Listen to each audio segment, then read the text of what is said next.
The day my husband got promoted, I smiled wider than ever. I clapped for him. I hugged him. I told everyone how proud I was. Inside, my heart was full. We had waited for this moment for years. Late nights, stress, missed dinners, silent prayers. I stood beside him through all of it. When he felt small, I lifted him. When he doubted himself, I believed harder. That promotion felt like our win. That night he came home late. His shoes were loud against the floor. His steps felt heavy but proud. He dropped his bag on the couch. "They finally saw my worth," he said. I smiled. I always knew they would. He laughed, but it wasn't warm.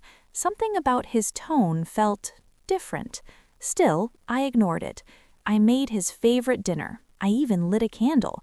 Not for romance, just to celebrate life, to celebrate us. He sat at the table, scrolling on his phone. I watched him eat. No thank you, no smile, just chewing, nodding. Then he said it. "You know, things will be different now." I looked up. "How?" He leaned back in his chair. "I'll be paying for everything." The words landed strange. "You already do," I said gently. "We agreed on that." He smirked. "Yeah, but now it's official." I laughed softly. "It was always official. I handle the house, you handle the money." That's when he looked at me. Not with love, not with appreciation, with something sharp. "Well," he said, "now I don't want to support a freeloader." The room went silent. My heart stopped breathing. "A what?" I whispered. He shrugged like it was nothing. "You don't earn, you don't contribute financially. You sit at home. That's freeloading." My ears rang. I wanted to laugh. I wanted to scream. Instead, I sat frozen. "I run this house," I said slowly. "I cook, I clean, I manage everything. You come home to peace because of me." He rolled his eyes. "That's not real work." The candle flickered between us. I felt small. Smaller than I had ever felt in my life. "I supported you when you earned less. I never called you anything." That was different. I'm successful now. Successful. The word hurt more than the insult. "So what am I?" I asked. He didn't answer. He stood up, pushed his chair back, and walked away like the conversation meant nothing. I sat there long after the food went cold. I replayed the word in my head. Freeloader. That night I didn't sleep.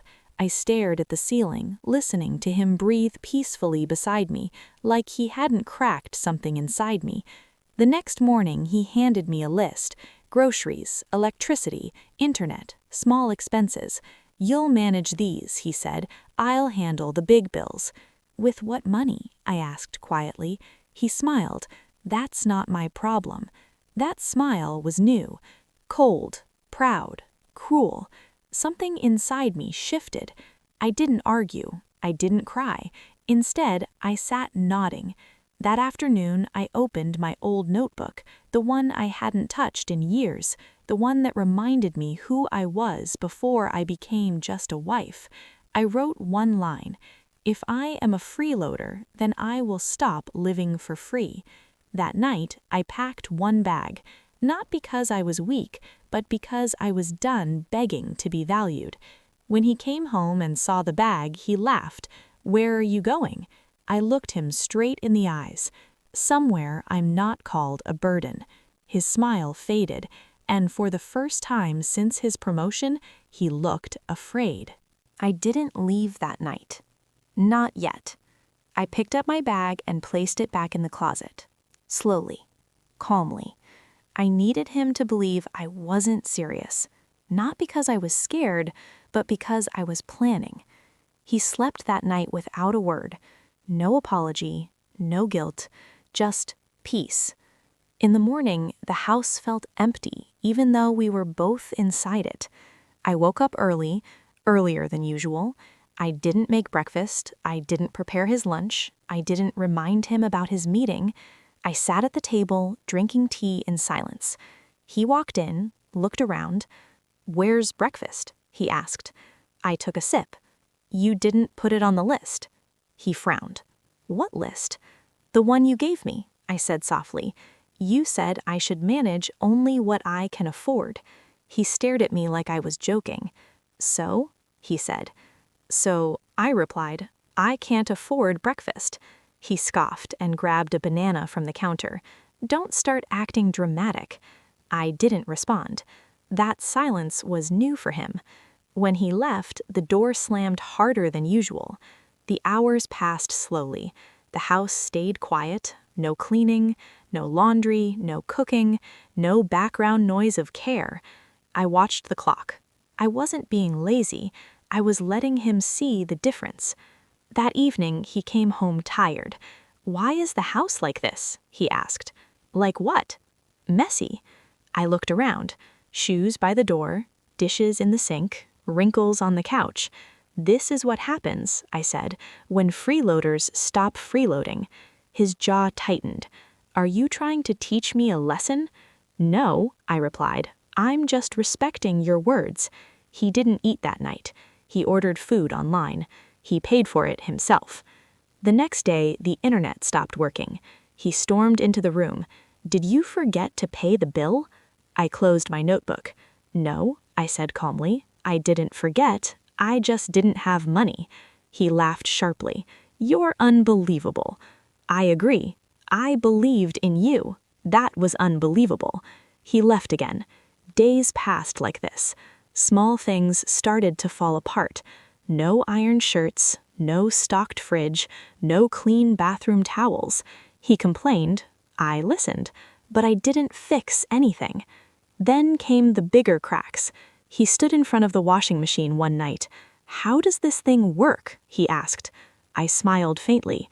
I'm not sure, I said. I never did real work. His face flushed. That night, he paid for laundry service. Another bill, another expense. Then his card declined at the grocery store. He came home furious. Why didn't you tell me things cost this much? I looked up from my book. You never asked. He slammed the door to the bedroom. I heard him pacing, counting, calculating. The sound of stress. The sound I used to hear years ago. The sound I used to soothe. I didn't move, because I wasn't his comfort anymore. One night, I heard him whisper on the phone. I didn't know. No, I thought, yeah, everything is expensive. I felt no victory, only sadness. This wasn't revenge.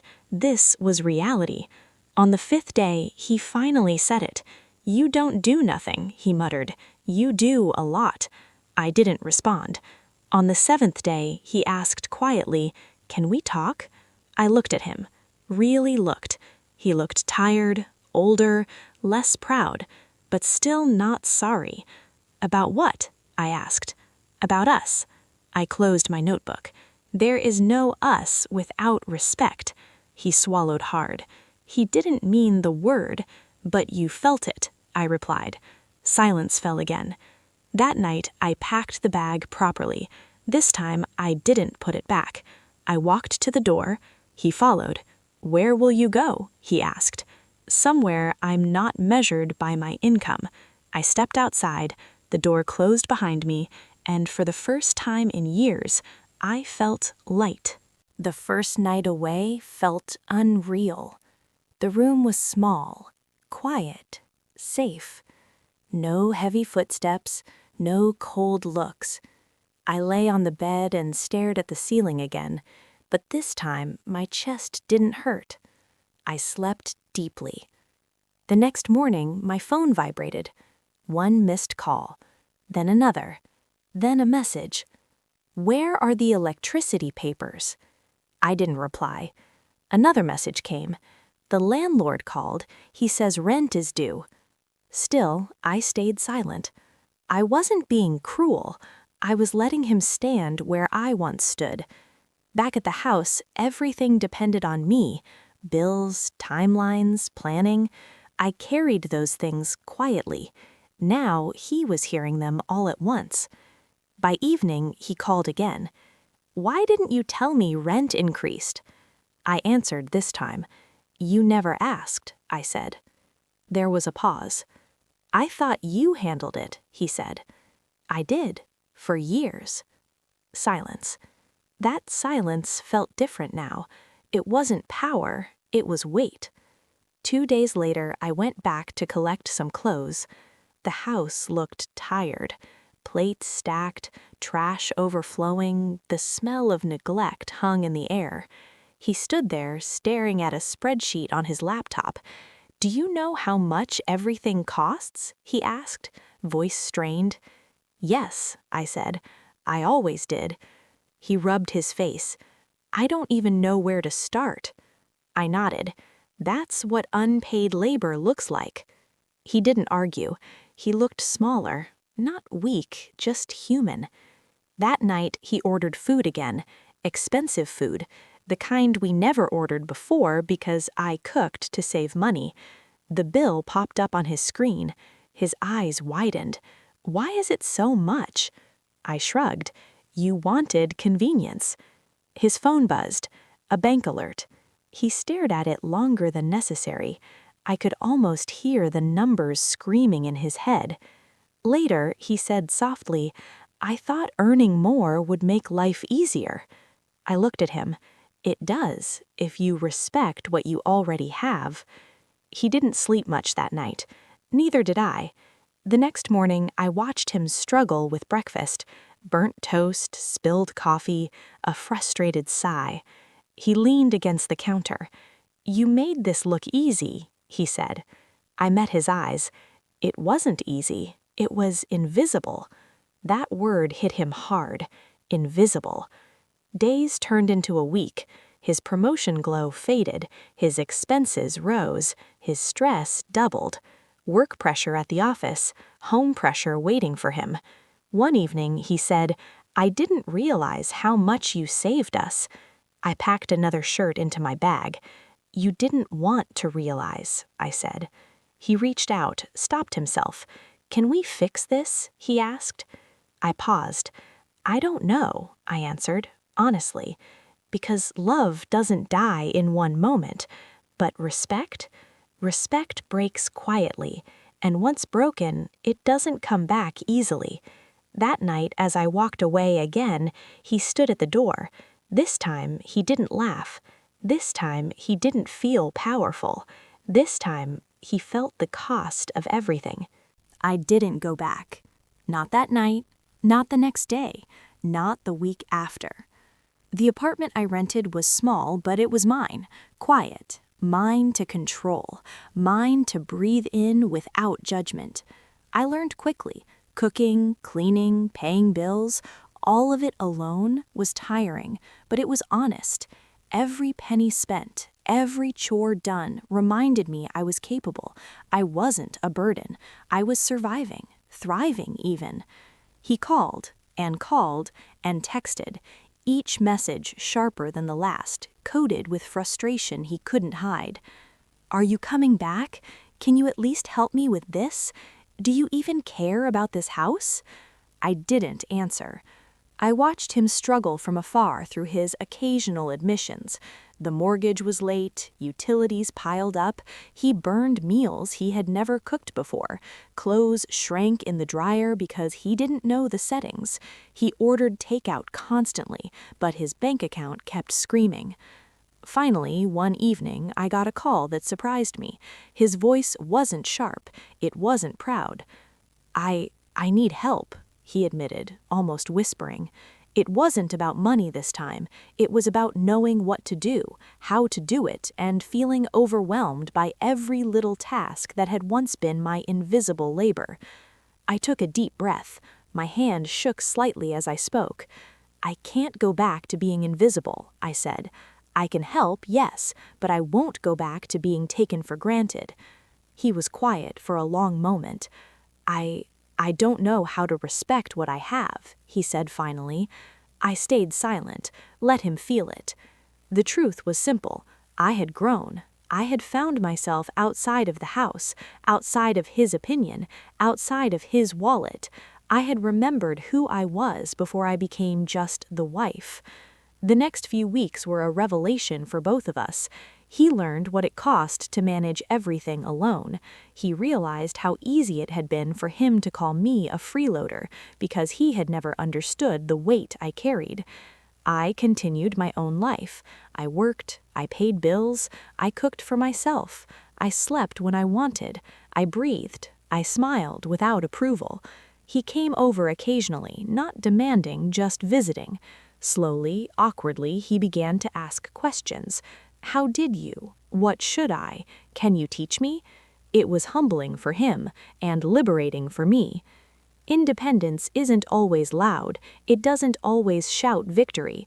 Sometimes it whispers quietly as you wash your own dishes and fold your own clothes and feel for the first time that the world doesn't owe you a place at the table, you claim it yourself.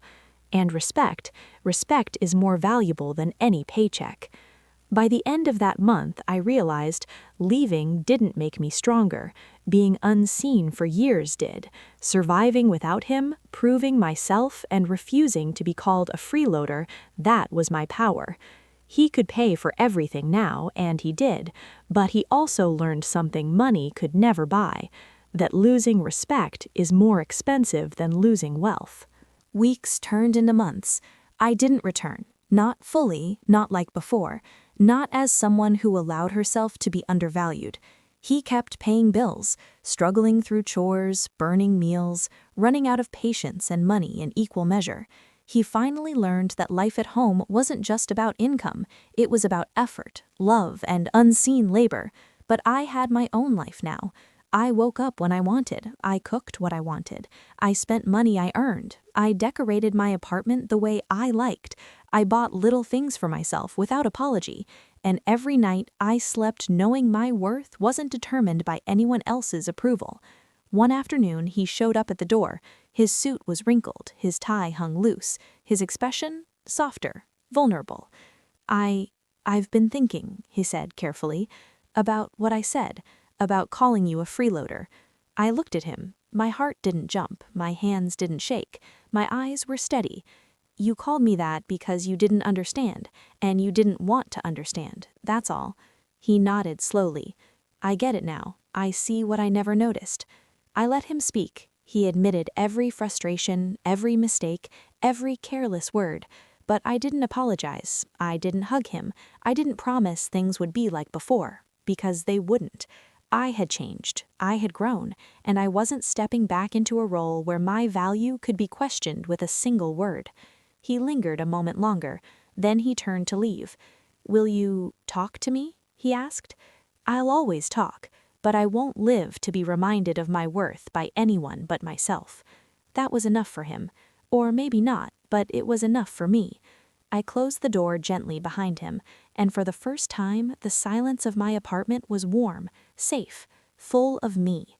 I realized then, leaving didn't just teach him a lesson, it reminded me who I was, who I had always been, who I would always be, strong, capable, independent.